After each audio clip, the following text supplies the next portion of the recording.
സദൃശ്യവാക്യങ്ങൾ 18-ാം അധ്യായം 1 മുതൽ 24 വരെയുള്ള വാക്യങ്ങൾ. കൂട്ടം വിട്ടു നടക്കുന്നതിന് സ്ലേച്ഛയെ അന്വേഷിക്കുന്നു, സകല ജ്ഞാനത്തോടും അവൻ കയർക്കുന്നു. തന്റെ മനസ്സ് വെളിപ്പെടുത്തുന്നതിൽ അല്ലാതെ മൂഢന് ബോധത്തിൽ ഇഷ്ടമില്ല.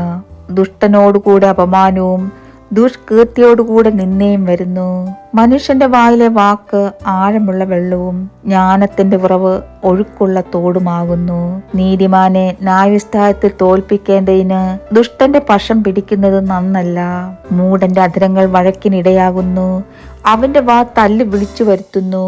മൂഢന്റെ വാ അവന് നാശം, അവന്റെ അധരങ്ങൾ അവന്റെ പ്രാണന് കണി.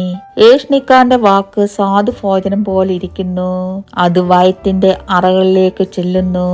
വേലയിൽ മടിയനായവൻ മുടിയന്റെ സഹോദരൻ. യഹോവയുടെ നാമം ബലമുള്ള ഗോപുരം, നീതിമാൻ അതിലേക്ക് ഓടിച്ചെന്ന് അഭയം പ്രാപിക്കുന്നു. ധനവാന് തന്റെ സമ്പത്ത് ഉറപ്പുള്ള പട്ടണം, അത് അവന് ഉയർന്ന മതിൽ ആയി തോന്നുന്നു. നാശത്തിനു മുമ്പ് മനുഷ്യന്റെ ഹൃദയം നിഗളിക്കുന്നു, മാനത്തിനു മുമ്പേ താഴ്മ. കേൾക്കു മുമ്പേ ഉത്തരം പറയുന്നവന് അത് ഭോഷത്വവും ലജ്ജയുമായി തീരുന്നു. പുരുഷന്റെ ധീരത അവന്റെ ദീനത്തെ സഹിക്കും, തകർന്ന മനസ്സിനെയോ ആർക്ക് സഹിക്കാം. ബുദ്ധിമാന്റെ ഹൃദയം പരിജ്ഞാനം സമ്പാദിക്കുന്നു, ജ്ഞാനികളുടെ ചെവി പരിജ്ഞാനം അന്വേഷിക്കുന്നു. മനുഷ്യൻ വെക്കുന്ന കാഴ്ചയാൽ അവന് പ്രവേശനം കിട്ടും, അവൻ മഹാന്മാരുടെ സന്നിധിയിൽ ചെല്ലുവാനിടയാകും. തന്റെ അന്യായം ആദ്യം ബോധിപ്പിക്കുന്നവൻ നീതിമാൻ എന്ന് തോന്നും, എന്നാൽ അവന്റെ പ്രതിയോഗി വന്ന് അവനെ പരിശോധിക്കും.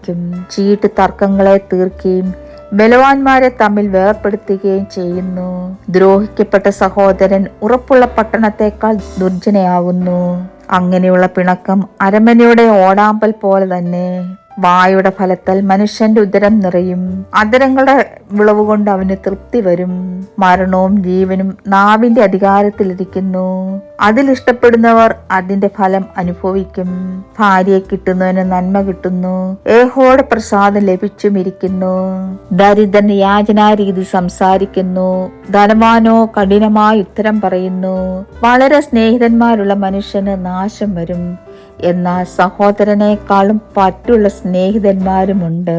ദൈവമേ, സ്തുതി നിനക്ക് യോഗ്യമാകുന്നു. ബാറിക്കുമോ.